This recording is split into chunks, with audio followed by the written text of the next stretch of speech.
Gonzaga women only have 3 more tune-up games before we get the real thing underway. And you might be surprised to hear it, but tonight is not a sure thing. We are back in Spokane for the Zags and 8-1 Stephen F. Austin on the WCC Network tonight. So great to see you again with Chris Schnabel. I'm Greg Talbot, and Chris, let's not sugarcoat it. That Wazoo game on Wednesday was hard to take. Yeah, no, Gonzaga got a big first half lead, but in the second half, complete collapse. 20 turnovers for the game, so there's still struggles there for Gonzaga. But a big stat from that game, 5 for 8 from 3 in the first half, 1 for 10 in the second half, including the last second shot by Sierra Walker. Yeah, GU was up 33-16 at halftime and still let it slip away. Only the Trong twins got to double digits. And speaking of the Trong twins, Kaylee was back in the lineup after missing a couple of games with an injury. It helped against the Cougs, but she's out again tonight. Yeah, she's tied with her sister for the team lead in points with 11.9 a game. They'll miss having that experience on the court, and other players will need to step up in the point guard position in her absence. All right, as for Stephen F. Austin, they have 3 or 4 big scores. They do spread it around, but GU's got to keep an eye tonight on Ayanna Johnson. She's 12-6. More importantly, she shoots 58%. Yeah, almost 60% from the field. She's one of the tallest players on the team. With the size of Gonzaga, though, will they try to feed her the ball still, or will they have to look for other options? All right, SFA is not a big name, but this might be a good game tonight. Their only loss this year is to Texas A&M, so they are playing to win. It's the Zags and the Lady Jacks next on the WCC Network on Stadium.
So far to Texas A&M, no joke. Some good wins against Houston as well. They're a very good team. It's going to be a really tough matchup for Gonzaga.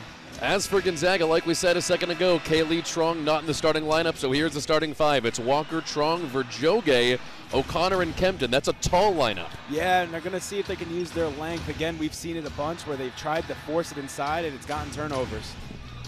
And there's Lisa Fortier, longtime head coach now, the Gonzaga Bulldogs. Her team's got to be pretty happy. Only 2 losses so far this season. The national champion Stanford, and then Washington State on Wednesday night. Yeah, they got to really reduce those turnovers, but we'll see what they can do here. Melody Kempton in to tip for the Zags, and Stephen F. Austin wins it. And their offense, one of the very best in the country, will get us underway tonight from the Kennel. Out top to Ayanna Johnson. She's our player to watch tonight, like we said, averaging 12 and 6. Out now to Stephanie Vischer. Yeah, and we talked about, will they go inside to Johnson, or they're going to have to look for other offense? Right now, they're kind of playing the perimeter. Feed to Brittingham. Gets a shot up, no good. Then a lot of contact down low. This one's going to stay with the Lady Jacks.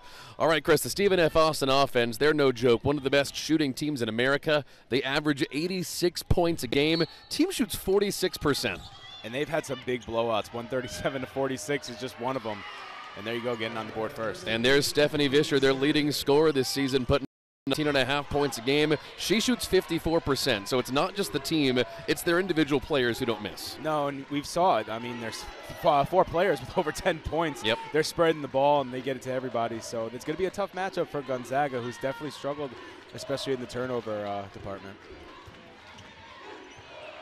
All right, now here comes GU's offense. They struggled pretty badly against Wazoo on Wednesday. To the corner for Sierra Walker. A little overarching. Nice put back in one coming for Ana Maria Verjoge. And with the length of the Gonzaga team, I think they need to go more inside. Of course, again, we've said it a couple times. I've said it a couple times now. There's a lot of turnovers trying to get it inside, so they have to figure out a way to do that. So here comes Ana Maria for one extra free throw. I think you're right, Chris. They are going to feed it inside because although SFA has some size, Gonzaga is just the bigger team tonight, no question. Yeah, and it's going to go on whoever comes in at point guard next because how are we going to get it inside? Obviously, one of the Trong sisters out tonight. Sierra Walker has the rebound and a second chance for GU here. Out to Trong, leading three-point shooter. Oh, in and out. They'll get a chance to do it again. There's a foul on the – no, tied up. It'll stay with GU. Yeah, jump ball there. Good job getting to the ball by Walker and getting it out to a really good shot. They can get those to fall. It should be a good game for Gonzaga. There you see the tie-up right there. Keep getting rebounds, and they'll keep playing. Rare to see Melody Kempton miss a shot from down low, huh? Yeah, there's been a couple of shots that seem like gimmies for Gonzaga, open shots. There's another turnover for Gonzaga. Yeah, that one's going back the other way. So not a surprise with Kay Lee Trong out to see Ana Maria Verjoge in the lineup. But this is a pretty tall bunch in here right now. Abby O'Connor 6 feet, Verjoge 6'5". Melody Kempton over 6 feet tall as well. So this is a pretty big GU squad. Yeah, and I think it's a little strategic too. We just talked about how their best player is the tallest player, one of the tallest players on the team. So maybe they're getting a little length in there because they know there's mismatches all over the court. Johnson.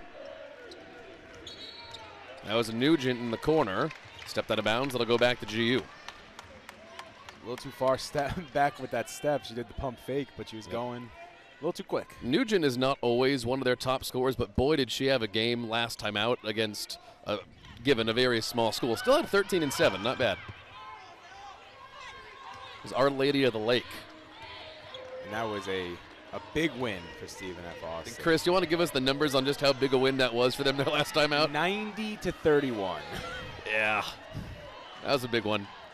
Great feed down low, up and in. Kempton, yes. And there you go. They're getting it inside. Nice little double pass there. You get to the top of the key, top of the paint, then get it into the paint. Melody Kempton missed her first shot of the night, which is so rare. Gets number 2 to go down for GU.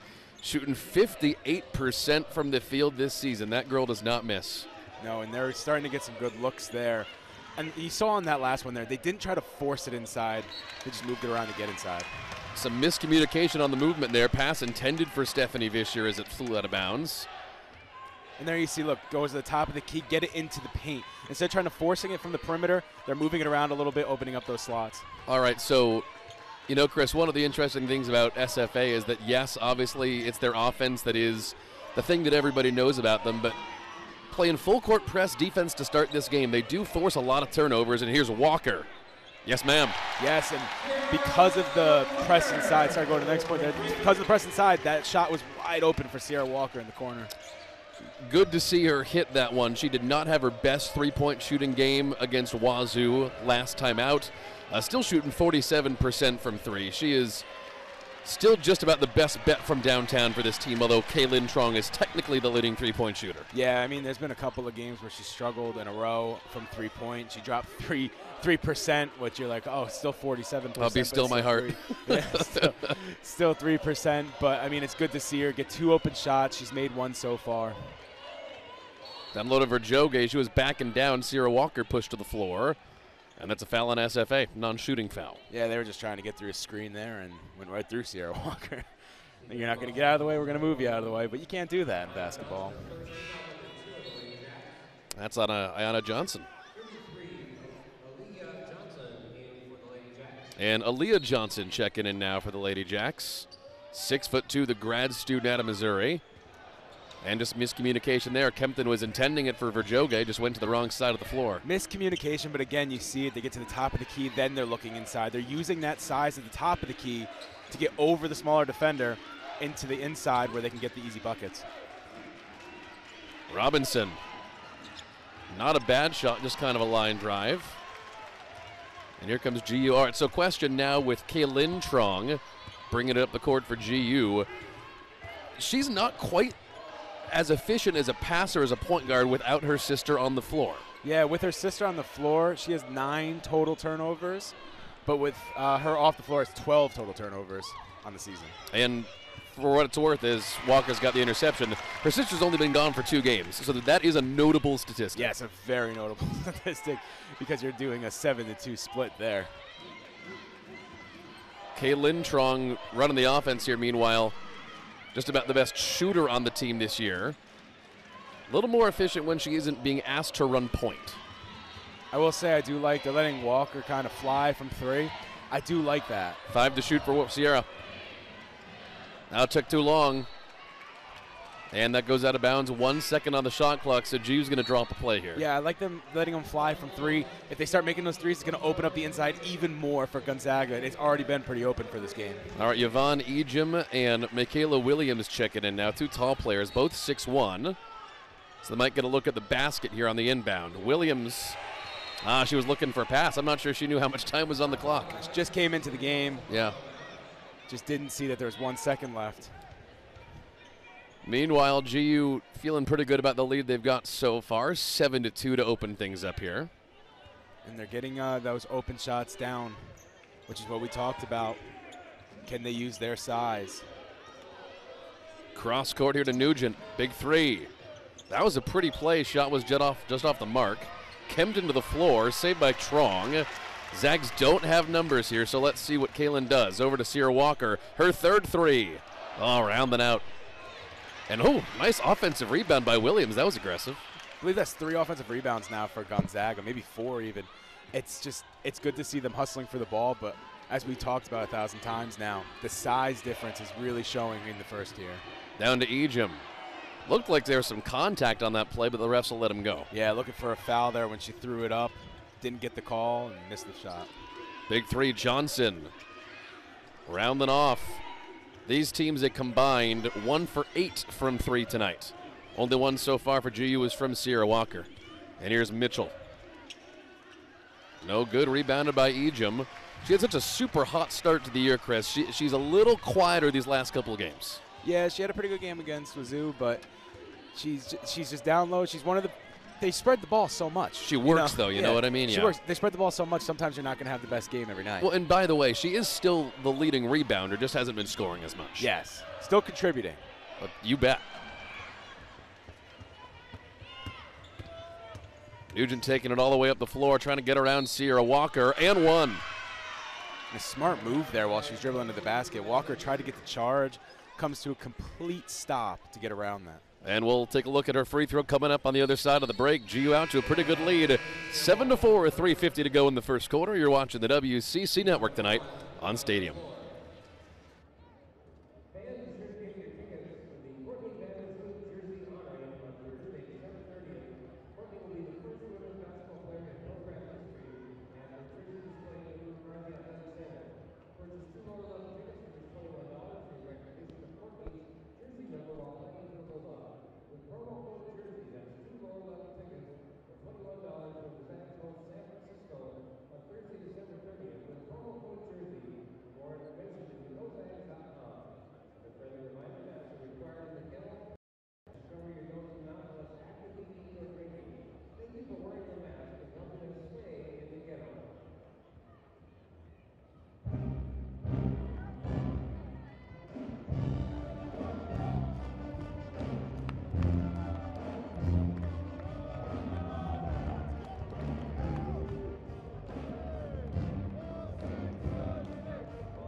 All right, Zags out to a 7-4 lead, but Chris, we said a couple minutes ago at the start of the broadcast, Kaylee Trong back on the bench after coming back from injury for that Wazoo game.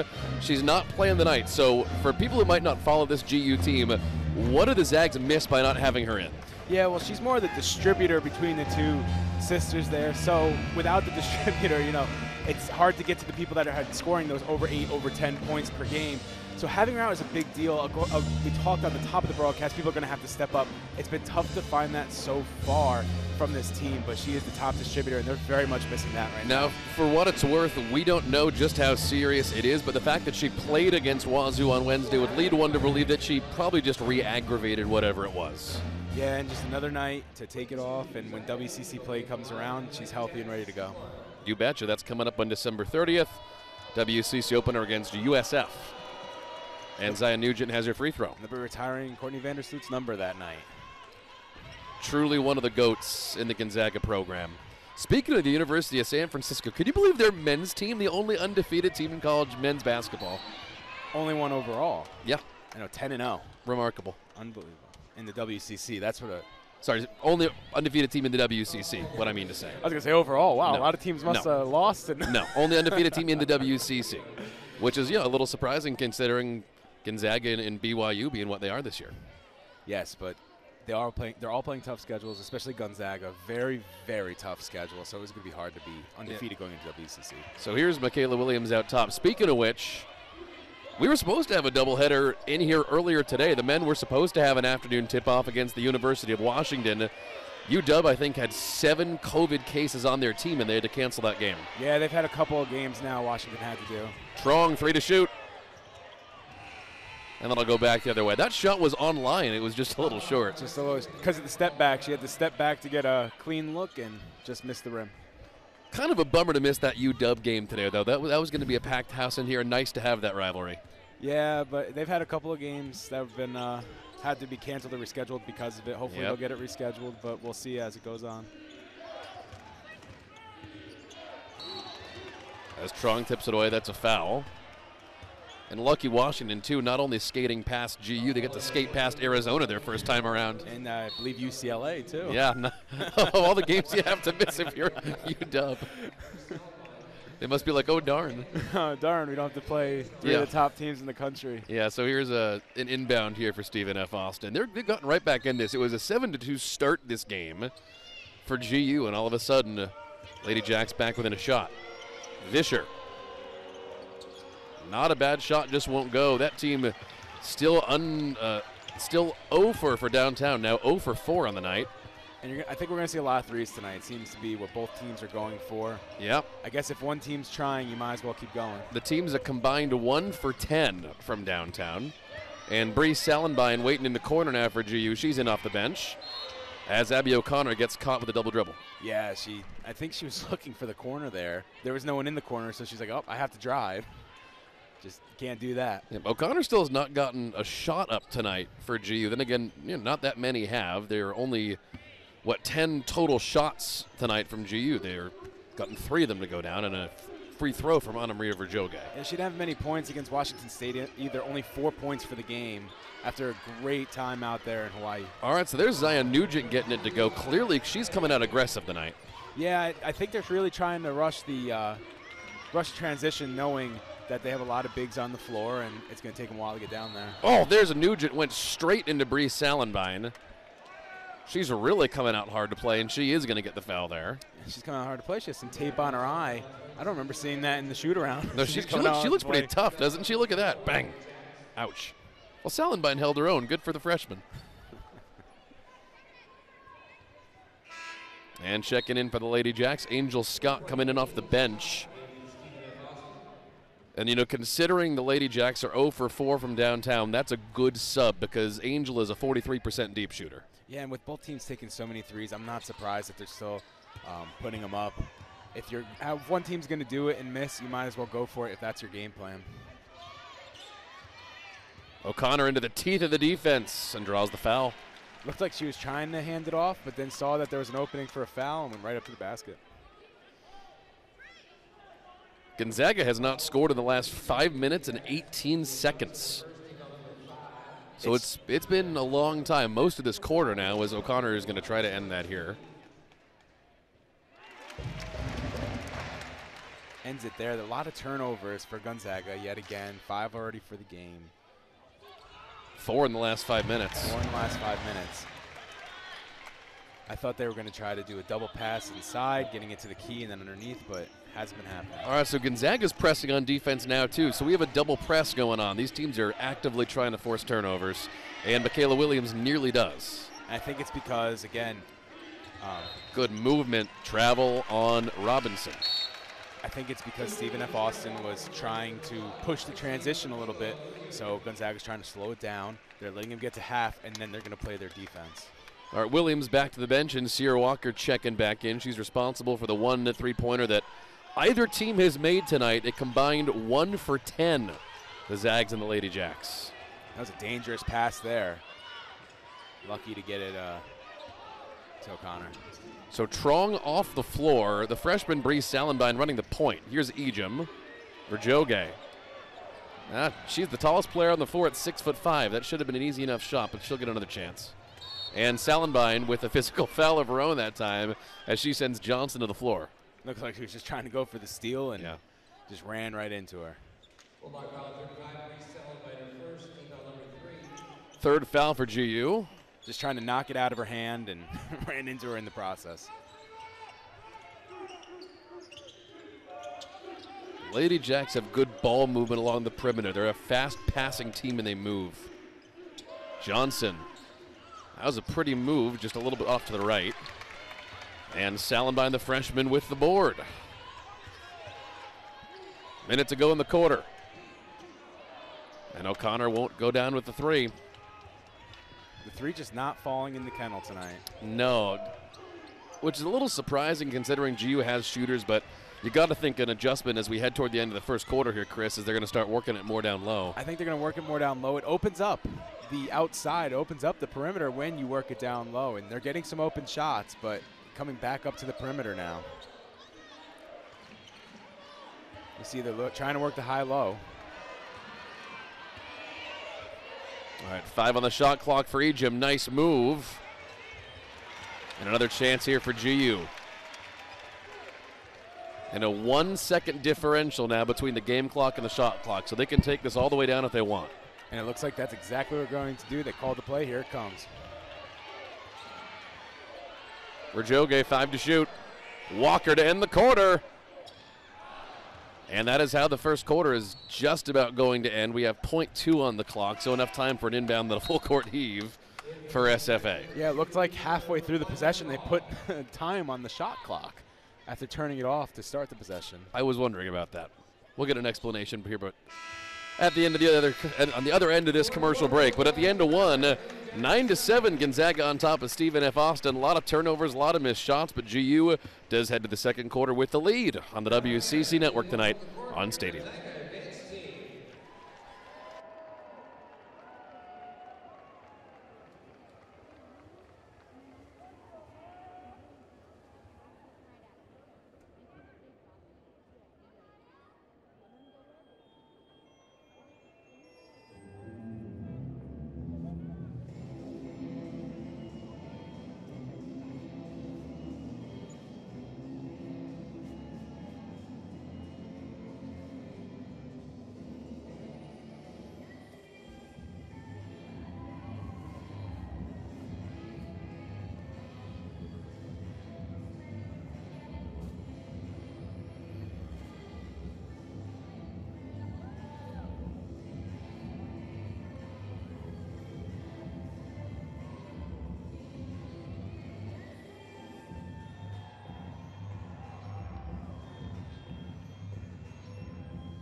All right, start of the second quarter tonight on the WCC Network on Stadium. Gonzaga 9-7 on top of Stephen F. Austin coming up from Texas. Greg Talbot and Chris Schnabel with you tonight riding shotgun.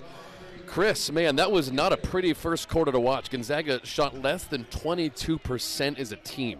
And you want to know what one of the most concerning numbers that I saw is they have 6 offensive rebounds, 2 second chance points. So they're getting the ball back on offense and not able to do anything with it. Other numbers at the end of the first quarter, the team is a combined 1 for 13 from downtown. And don't be surprised to see more coming. And that was an air ball from Tyler McClement. And nice to have Tyler McClement back in this building. We'll explain why in just a minute, as Melody Kempton here is set for the inbound. There at the top of the screen on the top right, that's Tyler McClement. She's a Spokane kid, played high school ball at University High and then over in Post Falls in Idaho. Won a state championship there. Her mom, Reagan, played women's basketball for Gonzaga. Her dad played baseball for Eastern. So Tyler McClement, that one is off the mark from Kempton. McClement is a true Spokane gal. Strong. That was right on the mark. Again, just short. Another offensive rebound with nothing to show for it. And here's McClement call to inbound. And one other note about McClement call. Not the first time she's played in this building. She actually is a transfer. She started her career at the University of Portland in the WCC. So she is just about as familiar with Spokane in Inland Northwest hoops as can be for someone who doesn't play on the Zags. Ugly three that time, and O'Connor there for the rebound. All right, Chris, just schematically here, if you're Lisa Fortier and the Zags coaching staff, how do you find a way to just get more of these shots to go down? Early on they were kind of doing a high-low, going to the top of the key, then trying to get it inside, and they just went away from it. It wasn't that it wasn't working. It just kind of went away from it. Here they're trying to do it again. I'd like to see them get back to something more of that. They're just kind of heaving threes at this point. Not a bad jumper there by O'Connor, just at a bad angle that time. Gonzaga started off with 7 points just in the first couple of minutes of this game and have not scored much since, as Johnson gets an and one coming up. And they just had numbers on them. Almost had a turnover there, threw it right off a Gonzaga player, but right to Stephen F. Austin. And Johnson at the start of the broadcast was our player to watch, averaging 12 and 6. Also 13 blocks on the season. She's legit. And misses the front end free throw. Melody Kempton there for the board. Only 2 points for her on the night so far. Trong coast to coast. And O'Connor had some space, but they'll wind it back down. They took Trong off the floor for a lot of the rest of that first quarter. Yes, they did. It makes you think, are they trying to keep her fresh for the rest of the game? And there's Yvonne Ejim. Nice jump shot there to put the Zags back on 10 by 2. And you saw when she came off the court, it was tough. The ball movement was not the same. Big piece of this team. McClement call, got it. And there's the Spokane gal with a big three for Stephen F. Austin. Take the lead on that three as well. And they went back all the way. That was not a bad outlet pass. Ejim just couldn't finish. And now the Lady Jacks in the lead. I think she thought she was going to have contact on that. She kind of just threw it up expecting the contact, and nobody touched her. It's right off the backboard. Strong, tight defense there on Vischer, their leading scorer on the season. Nice movement, Scott for a deep three. Like the movement, they're kind of like the ball screen, just didn't work for him. It's the opposite with both teams. Stephen F. Austin's shooting him too hard. Gonzaga's shooting him too soft. And there's Melody Kempton. It's been a couple of minutes since the last time she put it down, but if they can get her working and guarantee that inside shot for a guaranteed 2-point basket, feels like that's what's going to get the offense going tonight. Again, they have size on them. It's surprising to see that they're not trying to go inside more. They're kind of playing the outside ball, but there's a block there. And there's Melody Kempton out there looking like Chet Holmgren. Trong. There we go. There you go. And that got her pumped up. She's yelling to the bench, let's go. 16-12 Zags. And they kind of turned that offense on pretty fast. It was an early first quarter scoring rush. Not a lot for the second half of the first, then early in the second, but here they come about midway through the second. The offense is starting to click. And you see the veteran leadership. I mean, a couple made shots, yelling to the bench, let's go. You know when you're missing these shots. You know when they're not falling. Trying to get the team back up so they don't lose their confidence. 4th rebound of the game already for Abby O'Connor, and a travel on GU.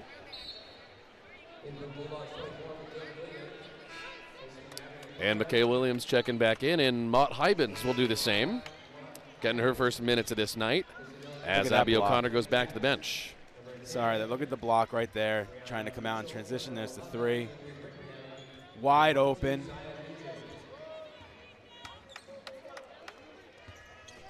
All right, so Zags by 4 with Hybens and Williams into the game. A couple of tall forwards. Out to Nugent. She's had a good night, but that one way off the mark. Fell on the floor on Mott Hybens. Call a push, trying to get an explanation of what happened there. Hybens hasn't seen a whole lot of playing time the last couple of games, but she is a huge piece for the future of this team. The 6'3" freshman transfer from Syracuse. What a great get she was for Lisa Fortier. Down low to Vischer, nice move. And Maud helps Yvonne Ejim there with the rebound. Great move, just not enough on it. That's a shot Gonzaga's going to have to look out for because there was no one playing defense on that one. Zags keep working the perimeter. Still just 2 for 8 from downtown, though. Ejim, offensive foul.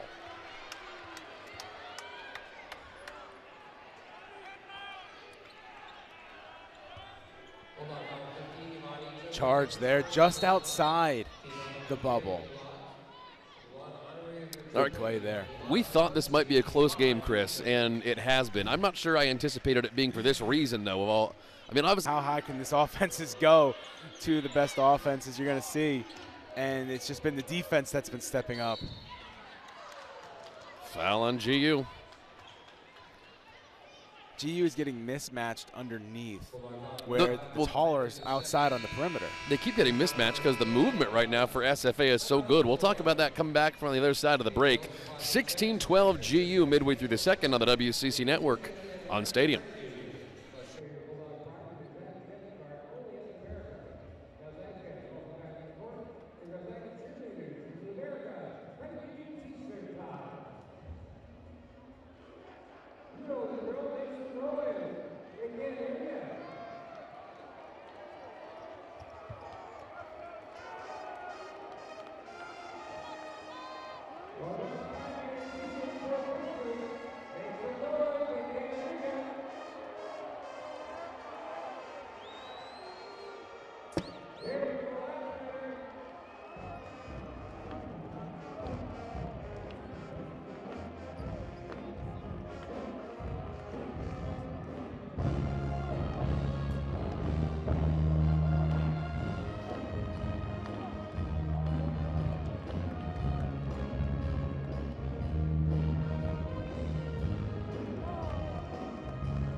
All right, 16-12 Zags. Stephen F. Austin, Chris, 0 for 5 on their last shots.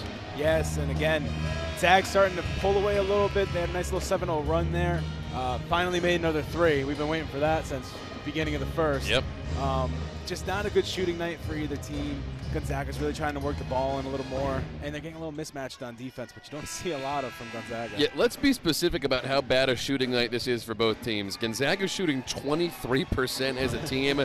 Certainly the worst they have had a shooting night as a team this year. Stephen F. Austin not a whole lot better, 27%, as Zion Nugent has a and one free throw. There's 2 free throws, and she misses the front end. SFA 1 for 9 from downtown. And the good teams, it's not about your struggles. It's about how you overcome and switch things up to get the win. So let's see what Gonzaga does to adjust to their bad shooting night as a team. Yeah, really the only true bright spot for the Zags right now, 19 rebounds to the Lady Jacks 11. So GU's getting it done on the boards. They're just not converting it into points. Going back, they have 7 offensive boards. Nice pass to 2. Great sequence to Walker. Really good. Good move inside. Way to get open there and take that shot. All right, 18-13 for GU. 5-point lead is about as big as it's been since midway through the first quarter.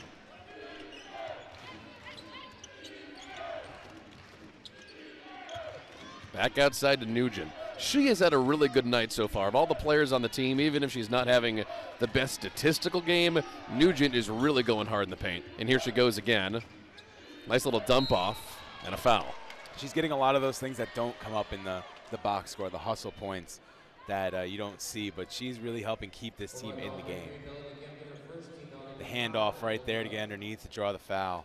Fouls on Melody Kempton, sending A.V. Brittenham to the line.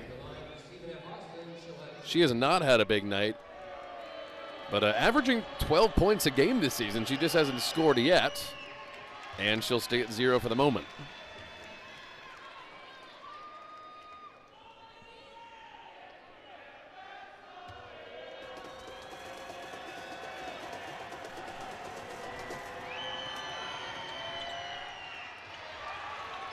Walker chasing it down as Brittingham got in her way.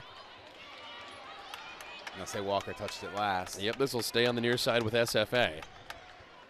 Well, I'll tell you what, unless one of these teams starts banging home deep threes, Chris, as we head towards halftime here, 4 minutes until the break, I don't know about you, partner, it's starting to feel to me like it's just going to be a grind the entire night. Yeah, again, it's who's going to adjust their game plan to go around the shooting woes of the night. Both teams struggling to shoot. Who's going to change it up to see what they could do better to get these points? Nice move from Brittingham and makes up for the free throws there. And Gonzaga going quick in transition, right down the other side of the court. Trying to break that full court press. Trong's been in all of the second quarter despite not playing a ton in the first. And here's Kempton. Surrounded. Is that an up and down? They won't call it either way. Got too deep, got under the glass, and just didn't have a shot. Nobody there to help bail her out. Back outside to Mitchell. And here goes Nugent again. Gives up her body for a three for Vischer. At some point, those threes are either going to start going down or they're going to stop shooting them. Tipped out of bounds. Zags say it's staying with them. And it is going to be GU ball. Hey, Greg, I'm no official, but I was also going to say it looked like that. Yeah, believe it or not, I am no official. That is why I'm here and not on the court. But I also thought it went off of Gonzaga. It looked like it was off of Stephen F. Austin. It looks like it was pushed out, trying to get it to the perimeter, which they had. But obviously miscommunication between the team. All right, a huge lineup on the floor now for GU. Salenbein running the point, along with O'Connor, Williams, Kempton, and Verjoge. Every single one of these players on the floor for GU is over 6 feet tall. And still out in the perimeter. They're going to come back in, and they're going to try to get some closer shots. That was a great move to Williams. Nice sequence. So I think they're going to try to get those closer shots, try to collapse into the paint, getting those perimeter shots open. If they don't collapse into the paint, well, guess what? We have more size than you. We're going to go right up to the glass. I think we're going to see this particular 5-forward lineup probably in WCC play when they run up against smaller teams. As Verjoge comes away with a great block, out to Mitchell for three, ring it up. Back to a 2-point game. And that's going to be the problem with the size, though, is can they play the perimeter? Everybody crashed on the shot. Nobody was up there playing defense. Live by the height, die by the height. Yep. All right, 2 to go until halftime. Williams.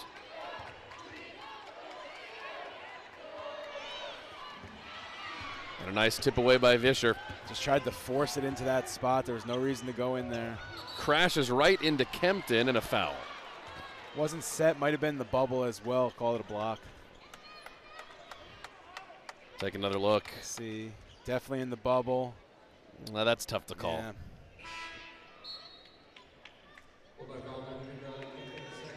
That's her second, so Melody goes to the bench along with Williams.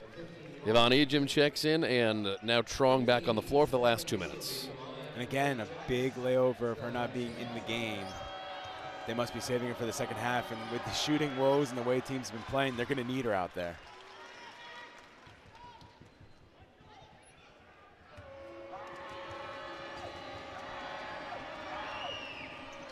We said at the start of the broadcast, Vischer, their leading scorer, now give her 4 points on the night. Usually puts up something like 14, so look for her to have a big second half. A lot of people playing under the back of their cards right now.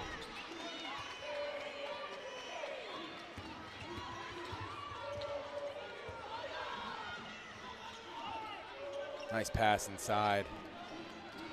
Zags passing has gotten better as this game has gone on. That's an SFA foul as O'Connor drove to the basket. Yeah, not a continuation, so it was a nice pass inside, a little dangerous to get it back outside, but it worked out. Ended up getting the foul, they can reset.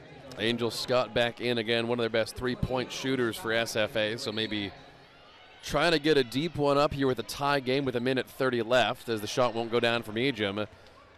And they'll try to take the lead on the Zags here. Not a bad mid-range shot. Vischer, yes, lead back to SFA with 1:22. Again, you could see.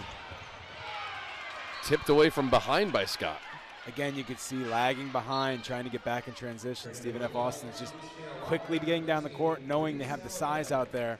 And because the size is out there, you see it. Nobody's back there to stop that layup. They're all still trying to get down to the defense. So they just go straight to the basket. Salenbein to the bench for GU. And Sierra Walker back in. Foul as she went around the screen there. Yeah, a little bit of a hip check there, going around the screen. And that's on Johnson. That's good news for GU at least, as they bring in Aliyah Johnson back in off the bench, the 6'2" forward. And let's see if they try to go inside and look at the perimeter again. Setting up for the high-low. Minute to go in the first half. Yvonne Ejim was open. Here comes Verjoge. Great move. Keeping her on the keeping them both on the same side.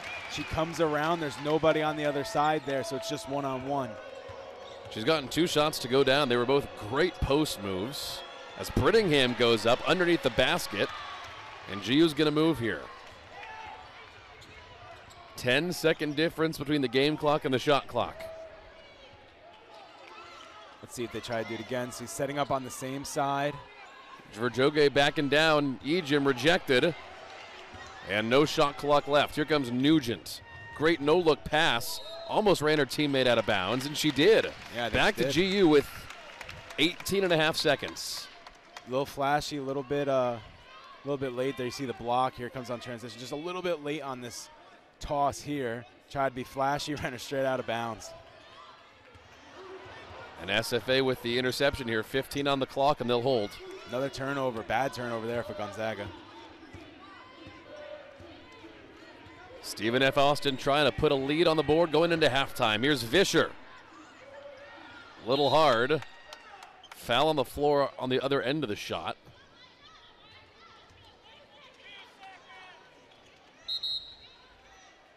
No foul. No foul, just out of bounds. So 2 seconds for SFA to get a shot up here. And they'll bring in Brianna Mitchell and send Scott back to the bench for the last play of the half. Don't be surprised if it's a passing right back out to the perimeter. Brittingham. And SFA takes a lead into halftime against Gonzaga, 24-22. We said at the beginning of the broadcast this might be a close one, and it looks like we're going to have a good one the rest of the way. It's halftime here on the WCC Network on Stadium. We'll be right back.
They just have to stop turning the ball over. It just keeps happening and happening. We've done a couple of these games now where I feel like Gonzaga always has more turnovers than the other team. And we're not going to show a lot of the turnovers in terms of the highlights we're about to show you because there are a couple other things worth showing, but we'll talk about that a little bit later into halftime. But now let's take a look at some of the highlights because, man, Zion Nugent, she's good this year. She has been great tonight for SFA. Yeah, she's been one of their best players. Again, we talked about, you don't really see it on the stat sheet as much. Her stat sheet is not lighting up, but she is off the stat sheet doing great.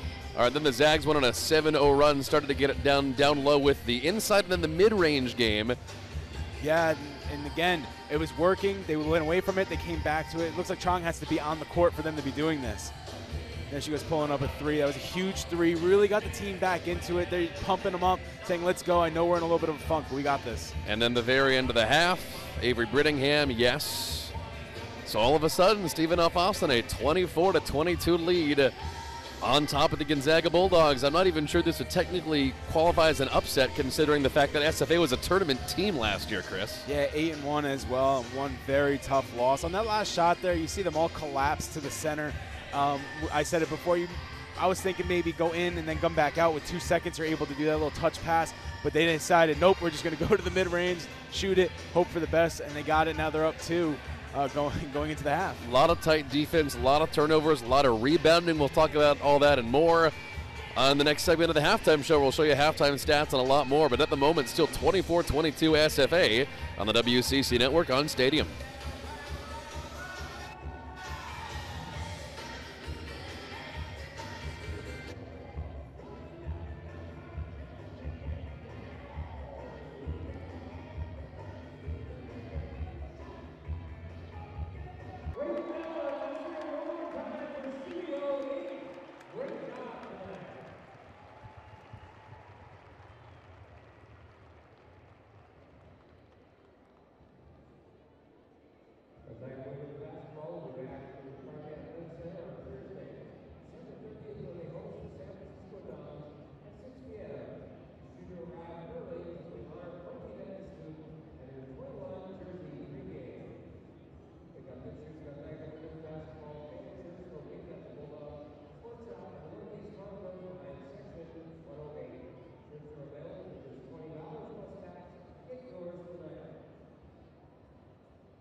All right, halftime here in Spokane. Stephen F. Austin with the lead on top of Gonzaga, 24-22. A little surprising considering the Zags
took Georgia Tech to overtime. All right, let's take a look at the upcoming schedule for Gonzaga. They have 2 road games here, so this is their last non-conference home game of the season at UC Davis, and then on December 21st, if you are in the area, you could go watch that game if you wanted to up in Genie. They'll take on Eastern Washington, and then WCC play starts on December 30th with USF and LMU. Yeah, and that December 30th game, we mentioned it a little bit, Courtney Vandersloot will be getting her jersey retired, which is about time that she got her jersey retired here in the kennel. Truly remarkable. I was in school around when Courtney Vandersloot was here, and let me tell you, that was quite the era under the Kelly Graves team. Vandersloot was a star on campus, so worthy of getting her number retired here.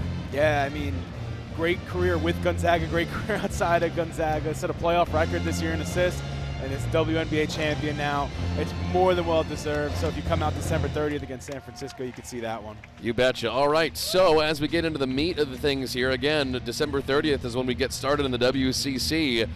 Let's take a look at what they're going to be up against. This is a moderately deep conference this year when you look at the fact that it's not just Gonzaga and BYU. USD is a good team. USF's putting out a pretty good squad, but really, at the end of the day, if you're talking about tournament teams, you got to be watching the game in Spokane and Provo between the Zags and BYU. Yeah, and if you look, there's 7 of the teams are 500 or better, with San Francisco being at 500. Everyone's over 500 to go along with your saying very deep conference. But Gonzaga and BYU, BYU is ranked 16th right now. Gonzaga has got 15 votes to be in the top 25. That is going to be a heck of a matchup between the two to see who moves on there. I like Portland to surprise a couple of people this year. They're off to a hot start, 8-2. They've beaten some good teams is the important part. It's not a cupcake schedule for them. Yeah, and it's always those teams that kind of come out of nowhere that surprise everybody. You don't have much tape on them. You didn't really expect much of them. Maybe you didn't do as much as scouting report, but by the time WCC play happens and they have such a good record, they'll know that they're good coming in. Yeah, and certainly not a surprise considering it's Big Sky against the WCC, but Portland did win their inter-city rivalry with Portland State earlier this afternoon. Down in the 503. All right, back here on this court, 24-22, Stephen F. Austin on top of Gonzaga. The three-point shooting is what has to change, Chris. If the Zags can get higher percentage shots mid-range and down low, they would have a pretty good lead right now. Yeah, and you know what the worst part is? They've had very good looks, especially from the three-point range, and they just have not been knocking them down. So they really need to work on knocking those down, get those same looks, work inside, open up the perimeter, and go from there. One note we did not touch on when we looked at halftime stats, 5 assists for the Zags, 3 of them from Abby O'Connor. It's surprising to see only 5 assists. This team distributes the ball so well. But again, we talked about in the beginning, who's going to step up and be that distributor with and I guess it's their 6-foot-tall forward tonight, missing that experience at that position. So I guess it's going to be a 6-foot-tall forward. I'm sure when they went to the locker room, they talked about, hey, we're bigger than them. We're getting better shots than them. We need to start knocking them down. We need to start getting inside, and we need to start scoring some points. You know what's interesting, though, is even though Gonzaga is a taller squad than Stephen F. Austin is playing as big as the Zags. You know what I mean? Very scrappy team.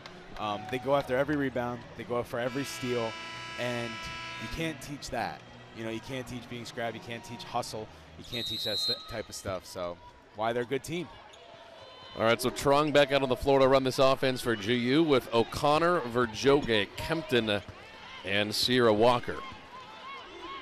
Not the biggest lineup the Zags put out there, considering we saw a 5-forward lineup in the second quarter. Interesting to see if that happens again. Here's Trong with a contested 3, won't go. They chase down the rebound. Again, they're the better rebounding team tonight. They're just not scoring on second chance opportunities. Let's see if they can do it here. Verjoge charge. Yep, drop the shoulder down. Feet were set the whole time. And again, another example for GU of getting the rebound and then can't score. Yep, turnover, going right the other way. You can get the offensive rebound if you don't do anything with it. It's the same as not getting the rebound at all, you know? Oh, man, she bounced right down to the floor. Verjoge put her back into her. All right, here's Nugent trapped in the corner. Nice movement here to Brittingham. She ended the first half of the points and starts the second half of the points, and a 4-point lead for SFA. Yeah, they all trapped in the corner there. All the bigs left wide open underneath the basket. There was nothing Gonzaga could have done there. Kempton. Clean rejection by Johnson. It'll stay with GU. I do like this play. I know it just got rejected there. I do like the play. So do I. 2 people on the same side here. Go to the other side. Nobody can really follow because then you can just do the quick dump-off pass. It gives you one-on-one, and that's what they want. Melody Kempton, by the way, only 4 points in the first half. Usually so much more than that. I don't hate the skyhook from O'Connor. I kind of appreciate the effort there. I don't hate the shot. I just think she was indecisive of doing it and kind of just line drived it right to the rim.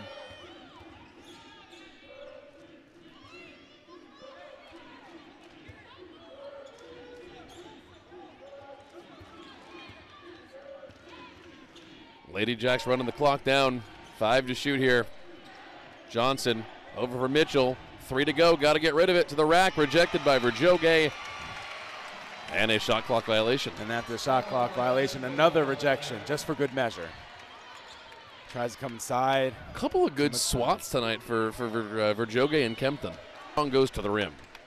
Looked like she was set and it should have been off the ball, but it was either missed or just wasn't what we thought we saw.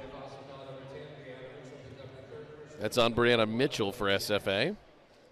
And now here comes Kaylin Trong. Zach's only 2 for 3 from the line tonight. Haven't gotten many opportunities. For what it's worth, as Kaylin gets that shot down.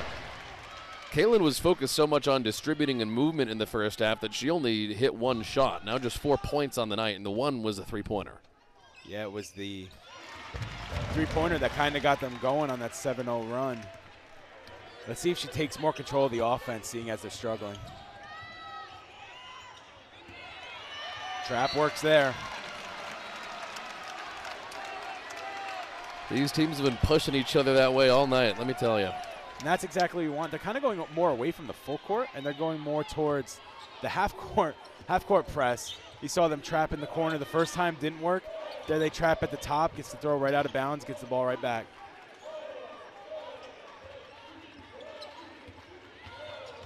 Trong outside to, well, stolen away. She was intending to pass for Walker. They've got numbers. Brittingham finishes. I think Trong wanted to finish underneath, just saw that she wasn't going to get it. You know what Trong likes to do is she likes to do the thing where she circles around under the basket and shoots back out the other side. Yeah, but you usually see when she does that, what you said, circle back out the other side, as she hits that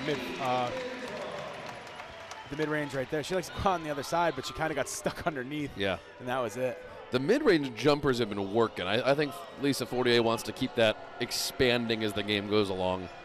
Even though it's a jump shot, it's still a higher percentage shot to take. And it's open because they're on the perimeter, they're inside. Well, and certainly a higher percentage than the threes have been going down with tonight as Johnson gets the 2. And right now, Gonzaga's doing a little better offensively, but defensively, they're just kind of giving it up. Need to make a stop.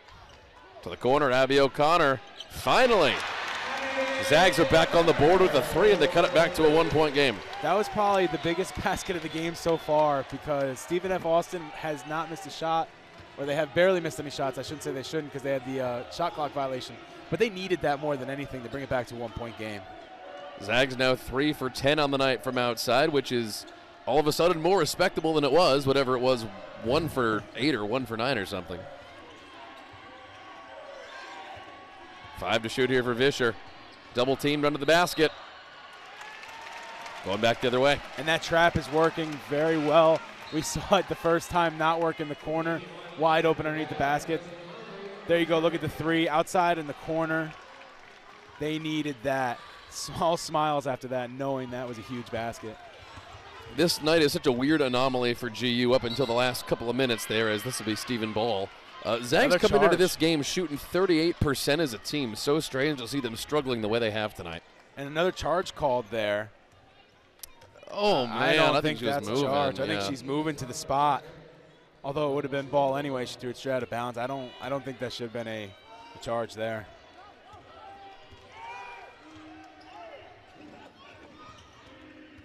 Johnson, plenty of space. Out to Mitchell. That was a nice play. Yeah, just crashed underneath the board, tried to double, left her wide open. All of a sudden, this was a 1-point game. Now back to 4 for the Lady Jacks. And this team is so used to playing whistle to whistle. Like we said, they, as a team, average almost what is it, 87 points a game. This is not, Chris, a team that gets tired, so they're not going to all of a sudden slow down the rest of the way, you know what I mean? No, and that was a tough miss there on the drive, the floater off the back. Mitchell, great move. Vischer the rebound, and out to Nugent. That was not a bad shot. And Trong here gets by Vischer. Zags might have some numbers for a second at least. She'll take it. Long two, yes. Nice step back there. Not quite to the three-point line, but still got enough space to get that shot up. All right, back to a 2-point game. Stephen F. Austin still in the lead. They had the lead at halftime as well. Next bit dead ball take us down to a timeout. It's a block. It's on GU. Nugent always at the center of the play, isn't she? Yeah, and it looked like she just tried to get around. Pushed her straight out of bounds with it. That's the third foul on Melody Kempton. That might be a problem the rest of the way. Verjoge and Williams in off the bench. Kempton and Sierra Walker to the bench. And she's just asking right now, what do you want me to do on that? What do you What do you want me to do? Yeah.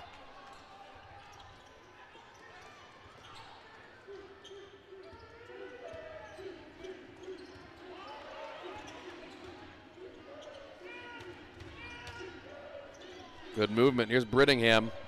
She's been really good since midway through the second quarter. Shot won't go, and O'Connor the board.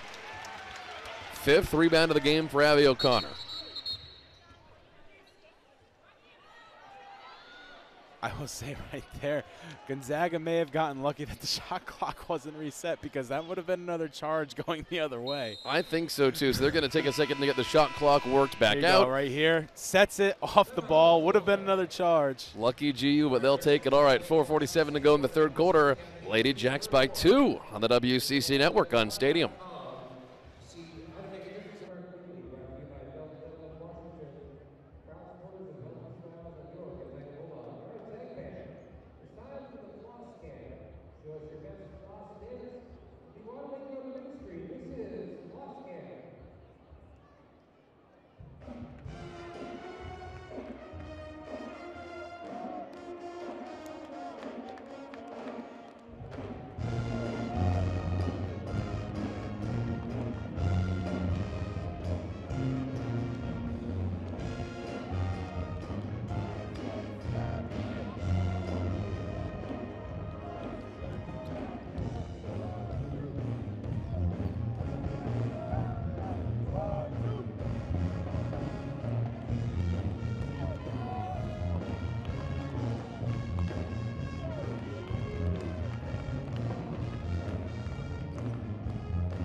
All right, 33-31, Stephen F. Austin. We said this was going to be a good game at the top of the broadcast.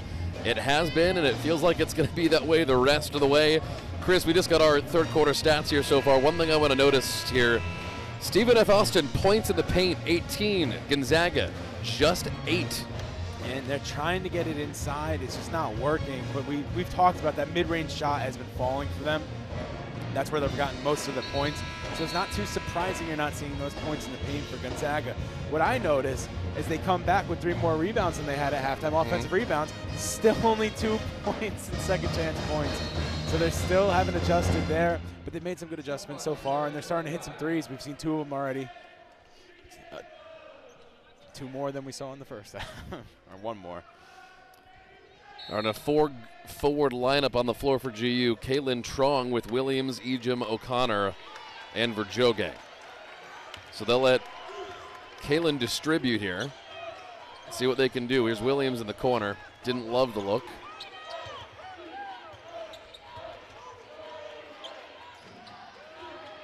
And you know, Trong playing a lot more minutes than she did in the first half again. Yep. I think they were just trying to keep her ready for the second half. O'Connor just hit a 3 a second ago. Zags really wound down the shot clock a little too long on that one. Had to force a shot they didn't love. Not a bad shot, though. She was. Not a bad shot. shot. She had some space, but yes, not the shot they wanted, definitely. That's a Nugent. She's been the MVP tonight. Here comes Brittingham, who's also been great. No fouls. Ejim there to collect, and will play. Yeah, good defense, especially on the second half of it there. Williams with a circus trick to stay in bounds. That's great. Oh, and that offense that just kind of stopped at the top. 2 players open at the perimeter. She just didn't see either of them. And you could kind of hear a groan from the crowd there. Yeah, she could have probably taken it herself even. 3 options. She took none of them. Strong. She was kicking for Abby O'Connor, who was waiting in the corner. And Bree Salenbine checks in to get her first minutes of the second half. And Trong goes back. So, again, here's the 5-forward lineup for GU. Nobody on the court now under 6 feet tall. And you see they kind of just snuffed that out. What Trong's trying to do is she's trying to get that perimeter defender to come in and try to get her on that rebound. But Stephen F. Austin was not biting on that at all. That's going to be a foul on Robinson.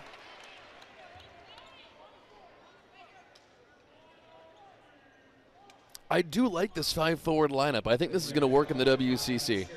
I do too, and I hope that they can figure it out here a little bit because it's a tall lineup. It's much taller than Stephen F. Austin. If they can figure it out, they could definitely score more points. But again, I'll tell you what's amazing. As Yvonne Ejim makes that happen, again, midway through the third quarter, 18 to 8 points in the paint for Stephen F. Austin. The Zags need to get their offense working on the post the rest of the way for at least the sake of efficiency. What they should do is they should slow it down here, let everybody get back and run your offense because you're going to need to hustle coming back on defense. Salenbine technically running the point here, the freshman. And again, they did the high-low offense to get those points. I haven't seen it not work once for them, yet they keep running away from it immediately. That is now the 27th turnover between these two teams of the game as Vischer's there on the other end. 17 for Gonzaga alone. They got numbers here. What's Williams going to do? Slow it down and they'll just reset. Ejim wide open. Took on the double team. That leaves someone open. That someone just happened to be under the basket. And we got ourselves a tie game. 2:30 to go in the quarter, 35-35. As long as they hustle back on defense, this lineup's very strong against Stephen F. Austin. Oh, man, a great dish to Johnson. She draws the foul, and she will get 2.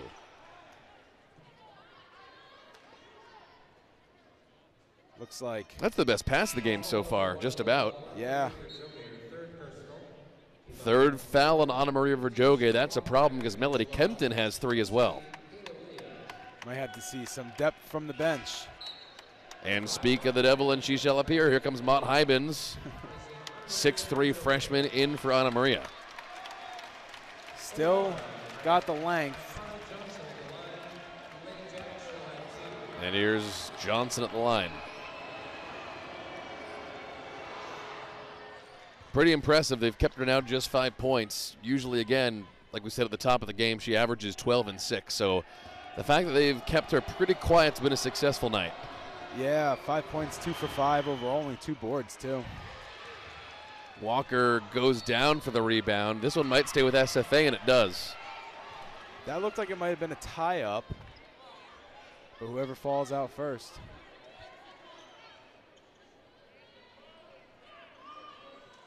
And still 20 seconds of shot clock to work with.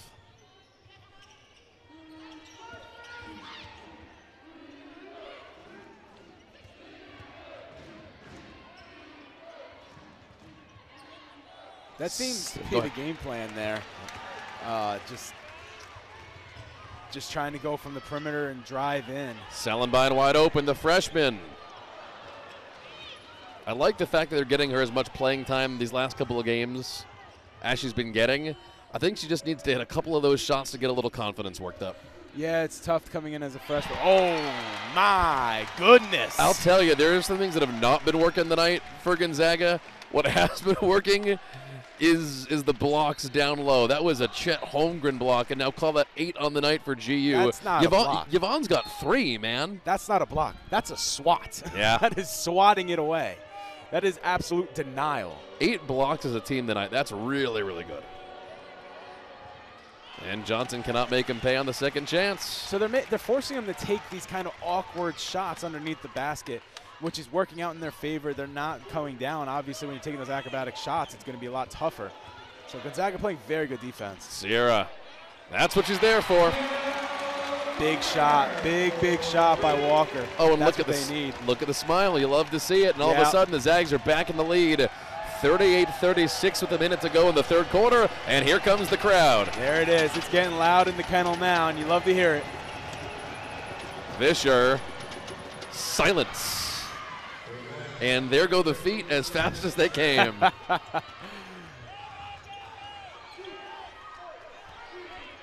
Walker again.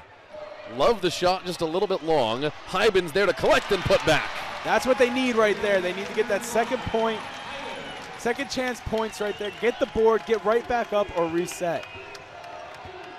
All right, an 8-second differential between the game and shot clock.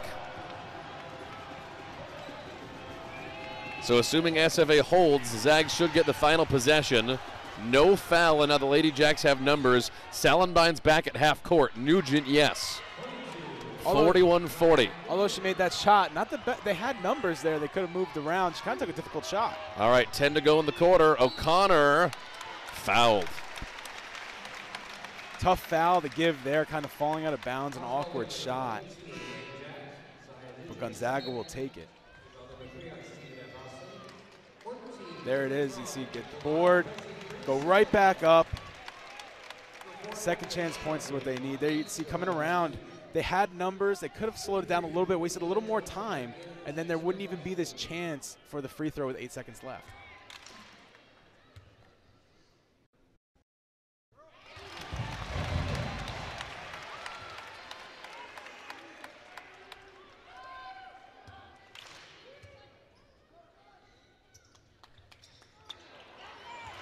There's nice move there. Oh, had the shot. Ejim, 3 to shoot, got to put it up. Not a bad shot, came pretty close. And here we go to the fourth quarter, 41-41. Only 3 combined losses between these two teams this year. We're going to have a really good climax coming up on the other end of this break on the WCC Network on Stadium.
All right, to the fourth quarter we go. There's Stephanie Vischer with that last 3, Chris. Only player tonight on either team in double figures.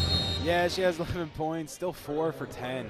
from the field, but she had a silencer of a 3 after Walker hit one to make the crowd loud. Lasted about 8 seconds. And here's Vischer again, a little space for herself. That was pretty, and it goes down. And that's a 3, 44-41.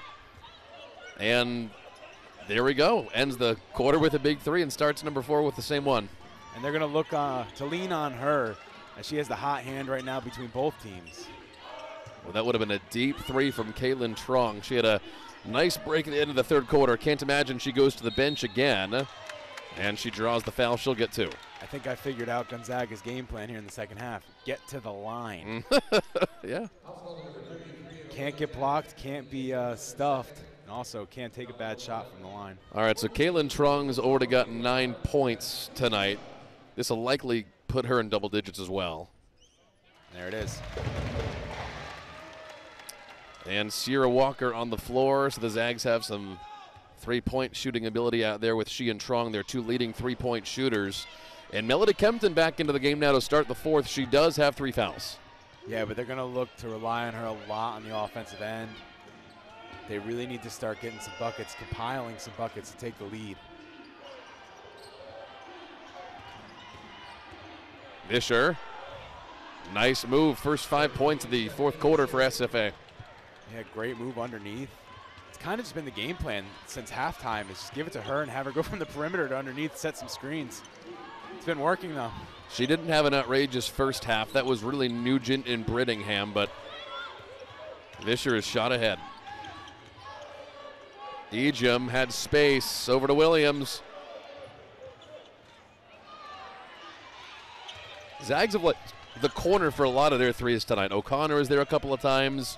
Williams has been there. And even though she hasn't shot a 3 from the corner, Salenbein's just hanging out there all night. Yeah. And it seems like on that one and a couple of shots Gonzaga has, there's just indecision whether they should shoot or get it back out, and that indecision has really costed them. Good switch. Here's Ejim on defense. And a nice tip there by Melody Kempton. No foul.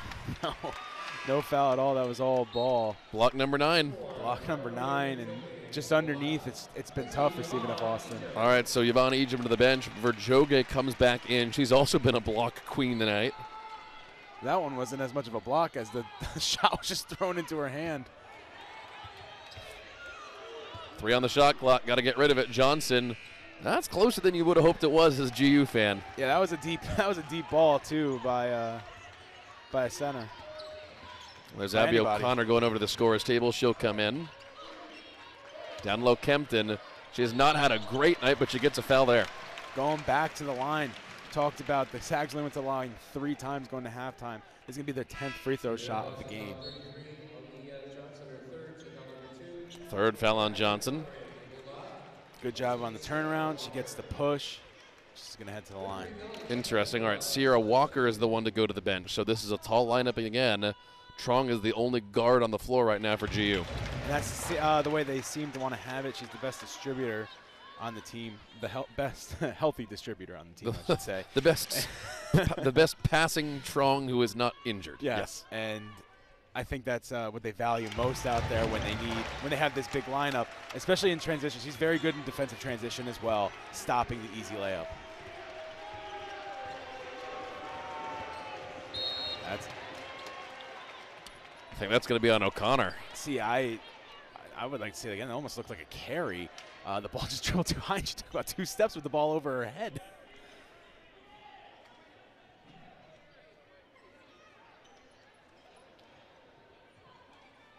Still waiting on the call from the refs here. It is on Abby O'Connor.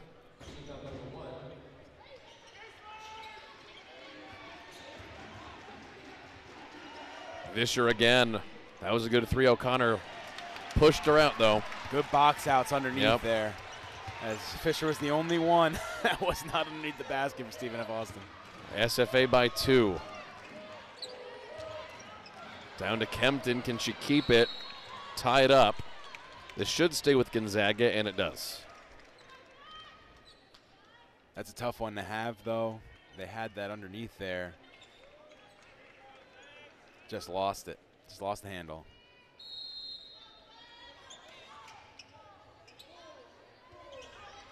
Verjoga getting closed out. Nice defense by Vischer. Kempton throws an elbow and draws the foul regardless. Good for her. Okay, that was a pretty aggressive play, and she'll go to the line. Yeah, it looked like they were trying to reach in. I know she might get hit with the elbow. We'll see right here. Boom. I don't know if that was as much hit with the elbow as going down trying to get another charge. Yeah, good call there.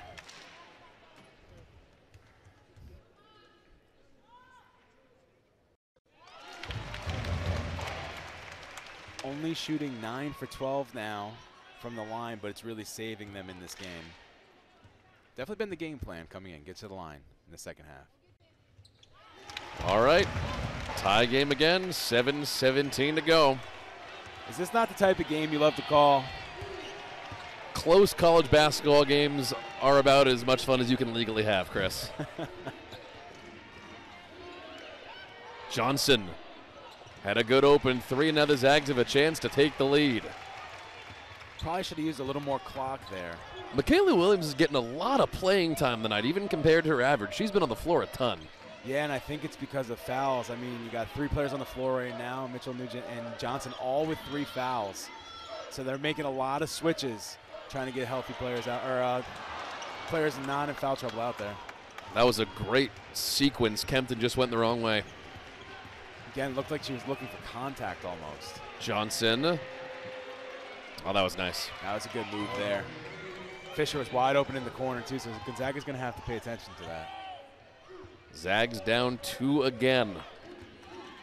Let's see if they try to get to the line, try to drive with one of the guards. They're clearing out the paint. Verjoga's been efficient down low on offense tonight. They'll give to O'Connor.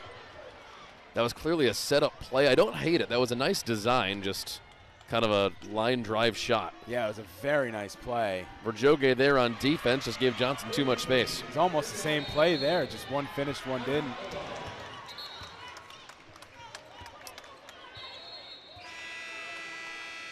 Got some confusion on the floor. Verjoga was tied up, and it looks like Lisa Fortier is telling those players on SFA to get back. And we'll take a break and try to sort out the confusion. 5:56 to go.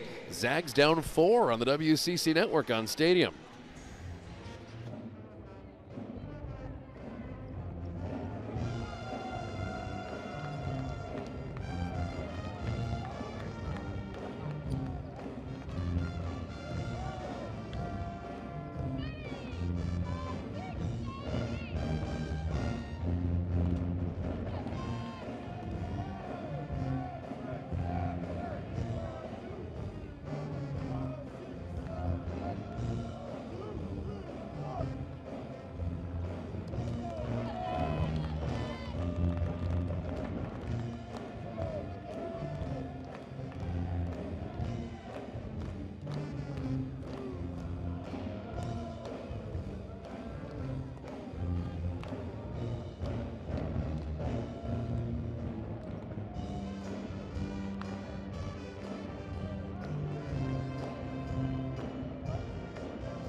All right, so some chippiness before we went to commercial break there, Chris.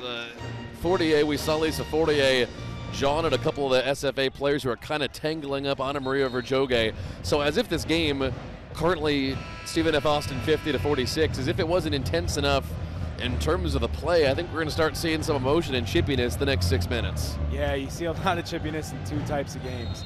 The ones that are close and the ones you're losing by a lot. And this is the former. This is the former. This is the closer game. And they don't want their players getting in trouble either. And you always know retaliation gets seen before the actual act, so. All right, back to a 2-guard lineup for the Zags. Sierra Walker back in the game as Trong dials up a contested three. Tried to shoot over the 6-foot-tall Stephanie Vischer. Not the best, and they'll reset. Couple good rebounds, just not any good looks there. Walker for three. Gets her own board, second chance. That was pretty. That was big. That was big. The missed three, I was going to say it's a big miss, but then she comes back and follows it with the lay-in. I think on those offensive rebounds, though, they really need to start pushing the ball back out and resetting. That layup is just not there. They're crunching underneath. And Abby chases down the rebound. Give it 7 for her on the night. Yvonne Ejim's got 10 rebounds. Verjoge's got 10 rebounds. They've been getting it done under the hoop. They just haven't been converting them into points. Well, Leah Johnson's now shot, I think, 4 threes in the second half. Verjoge there, give her 11 boards. Trong's open, give her a 3. And the possession keeps going for GU. See there. Great rebounding. See there, get it back out, reset. Those layups aren't there, they're crashing the board and they're staying in the paint. Reset, figure out what you have to do. The clock resets when you hit the rim. Got to get rid of it, 5 to shoot for O'Connor.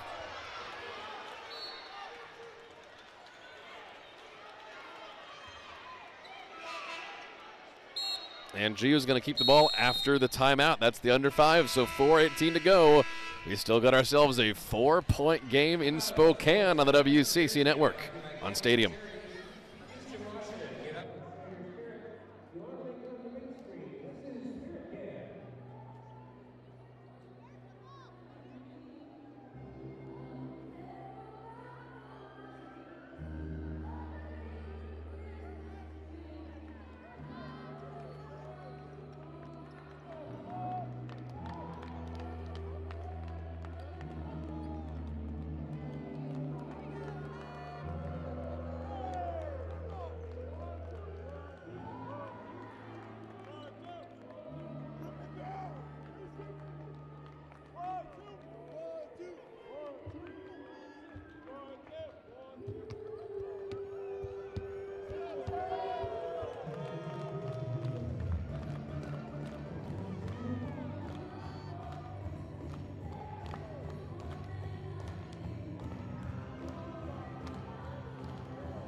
All right, home stretch of this one. Stephen F. Austin 50, Gonzaga 48. 4:18 to go. It has been close the whole way, Chris Schnabel. Yeah, you got 2 Zags over 10 now. We're at 10, Walker and Trong. But you want to hear the craziest stat so far? Tell me. Okay, 29 rebounds for Stephen F. Austin, 43 for Gonzaga, and Gonzaga's down 2 points. And how many second chance points for the Zags on 43 rebounds? 6. Yeah. 6. 18 offensive rebounds for the Zags. That means on offense, they've gotten it back and have not been able to put it in the basket at all. Whether the Zags win this game or not, points off rebounds and turnovers are going to be what Lisa Fortier has this team working on at practice the rest of the week. And Yvonne Ejim did not get that shot off in time. That'll go back to SFA. Yvonne Ejim, by the way, watch her the rest of the way. She is only 4 points away from a double-double.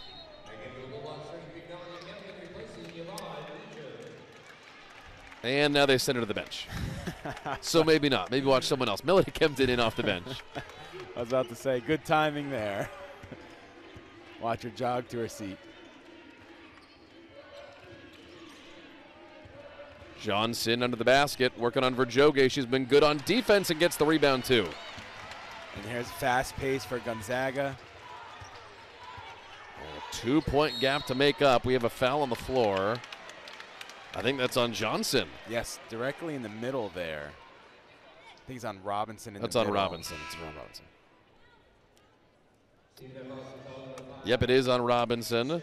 All right, so only one more foul until the bonus, and Gonzaga's made a lot of their living in the second half here, Chris, on free throws. That would be good for them. Yeah, we talked about how they were 2 for 3 going into the half, and they've been getting to the line 10 for 13 now, so this would be big. Sierra Walker's got 10 points, pair of three-pointers. Settled for 2, and again the rebound for GU.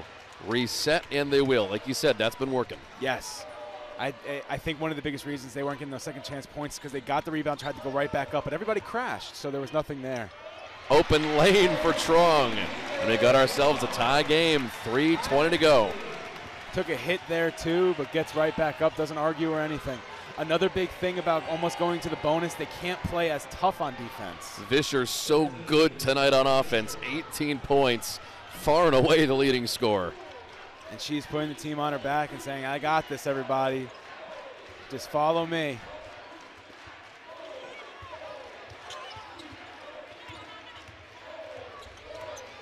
Vischer trapped. That's a foul. And Sierra Walker draws the foul.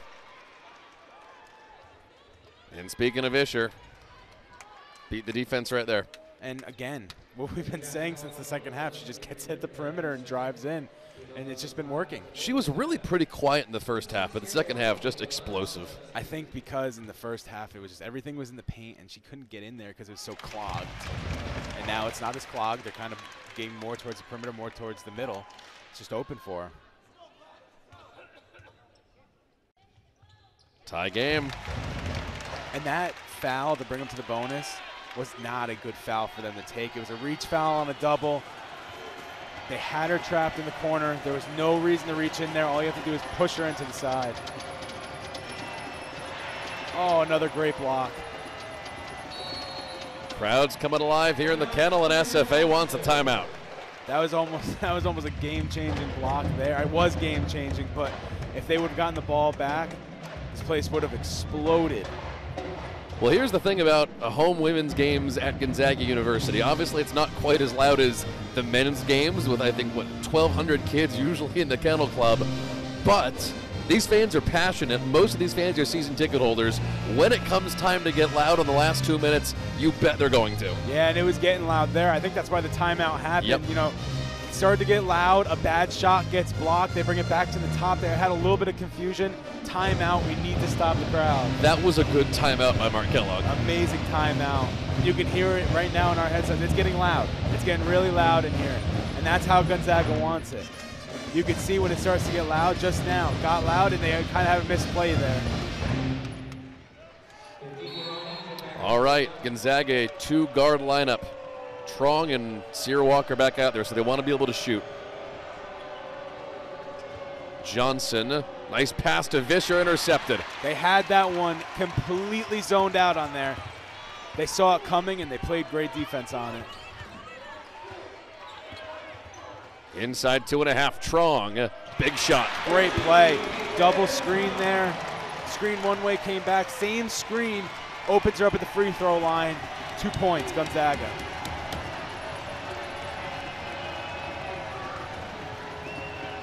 Vischer, they have the ISO out to Nugent. Oh, that was not a bad shot, and she had a great first half, but they've done a good job keeping her pretty quiet in the second. Heck of a hustle by Sierra Walker, diving out of bounds to get that rebound. Big rebound there. Strong looking to dish. Kempton out for O'Connor, and good closeout defense by SFA. 10 to shoot for Trong.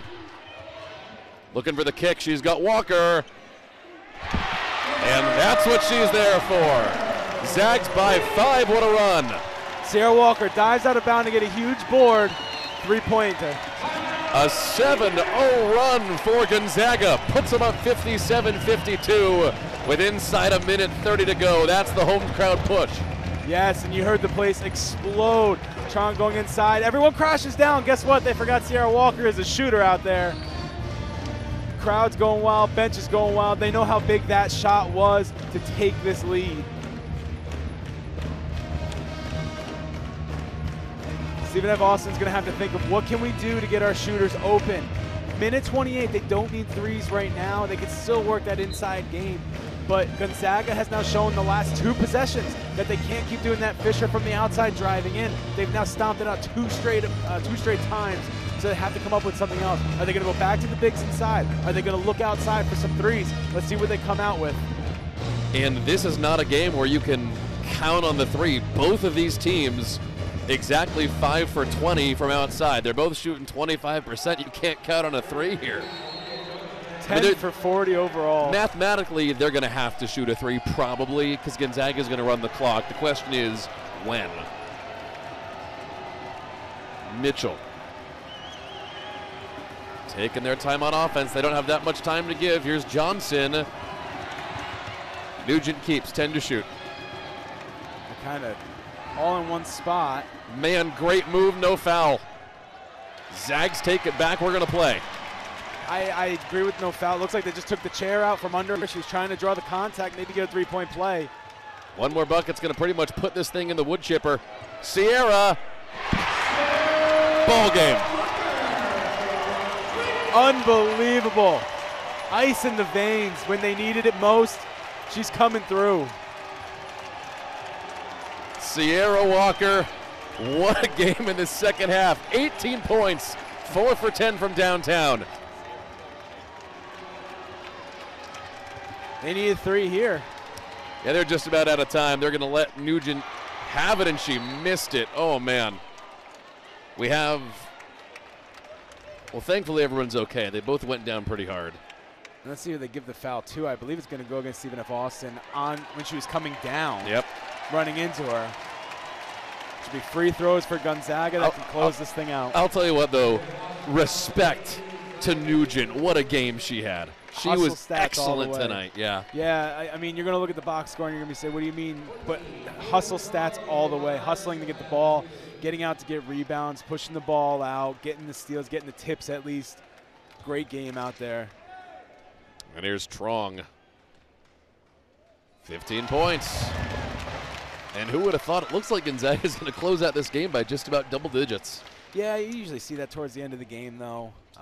Well, here's why. Can I give you the stat of the game that matters here? Yes, of course. As we get ready to close it out, looks like SFA wants one more timeout. Gonzaga, a 12-0 run in the last 2 minutes, 30 seconds. A 16-2 run in the last 5 minutes. Yeah, and led by Sierra Walker. She really came through when they needed her most.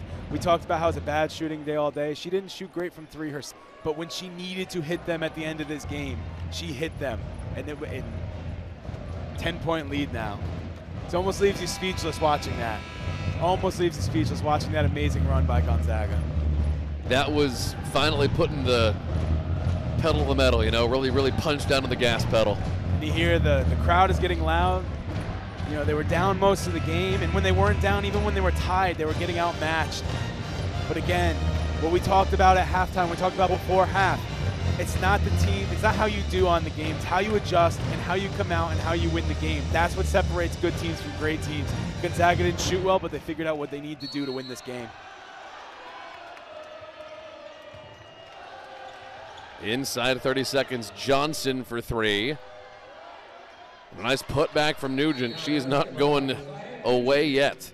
You know what's amazing? As the Zags take a timeout on the other end with 20 seconds to go, Nugent's only got 10 points tonight in only what? Not that many rebounds either. She's just been everywhere on the floor. Yet 2 rebounds for Nugent and 10 points. She's just been so much more aggressive than her stat line. She, like I said, you're not going to see these in the box score, what she does. She's one of those players that not only is she hustle stats, but it changes the whole team. You know, when you see somebody diving for the ball, when you see somebody knocking the ball away, the whole team's like, I need to match that level of intensity. It brings intensity, and that's what she's done. Even there, she's not the tallest person that was in that scrum at the bottom there, but she gets the ball, puts it right back up. And even though it's an 8-point lead, they're not completely out of it yet. And Tyler McClement call back in this game now for Stephen F. Austin. Again, in case you're just joining us, she's from Okan, went to U-High in Post Falls. Her mom played basketball for Gonzaga. She got some playing time in the second quarter, and they'll let her finish out the game on her hometown court.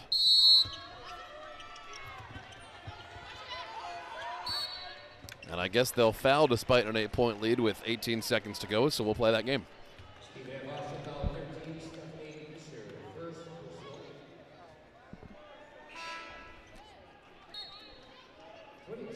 Now you're going to see the defensive lineup move out, offensive lineup move in.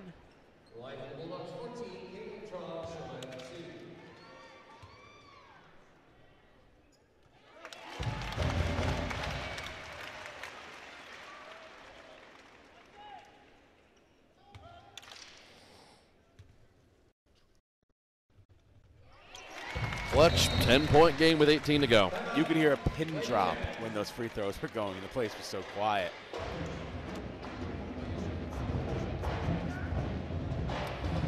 All right, so this is just about the end of the line in non-conference play. Again, this is the last non-conference home game we've got for GU this season. The year is just flying by. Next couple of games, on the road, UC Davis, then on the road at Eastern Washington, which is technically a road game, but it's 15 minutes up by 90, if that, pretty close in Cheney. And then we start the real thing, WCC play, USF and LMU right around the new year. Yeah, and Gonzaga, the last couple of games, their shooting's been a little spotty. Obviously, the second half of the Washington State game, and then this one, the shooting hasn't been great. But again, tonight they showed the game plan didn't work, the shooting didn't work, but they figured out ways to get to it. We talked about it in the beginning, a little bit into the second half. 2 for 3 from the line at halftime, 16 for 19 in the second half. The game plan was to get to the line. It was to get to the basket, draw the foul, get to the line. It doesn't get too much more high percentage there.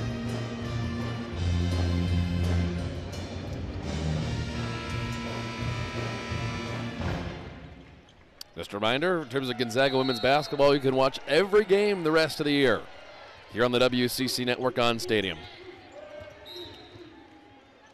starting December 30th.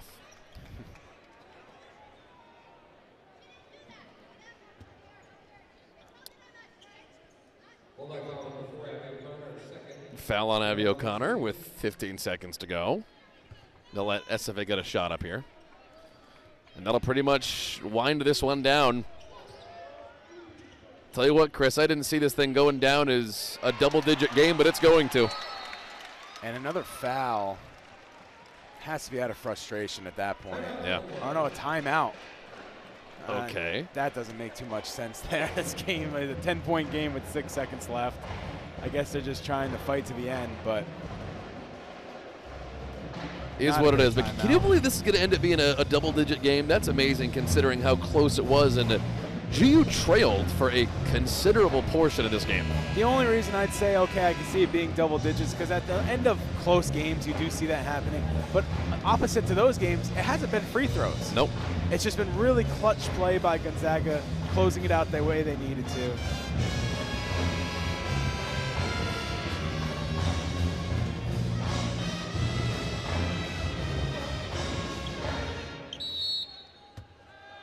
And O'Connor to inbound here with 6.5 seconds. SFA won't foul, and that is it.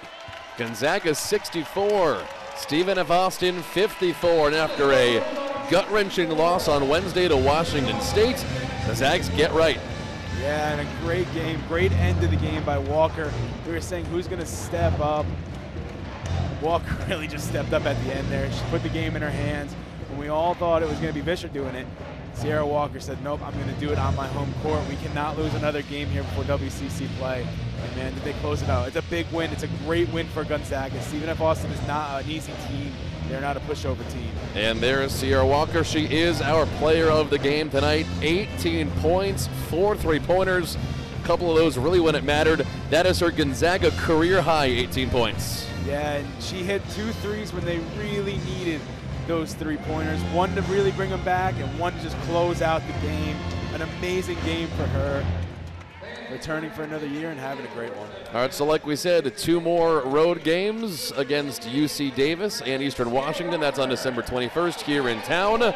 And then the real thing starts on December 30th. We'll see you back here then against USF to start the WCC play. But tonight, Gonzaga 64, Stephen F. Austin 54 for Chris Schnabel and our director-producer Stephen Carr and the rest of our WCC Network crew.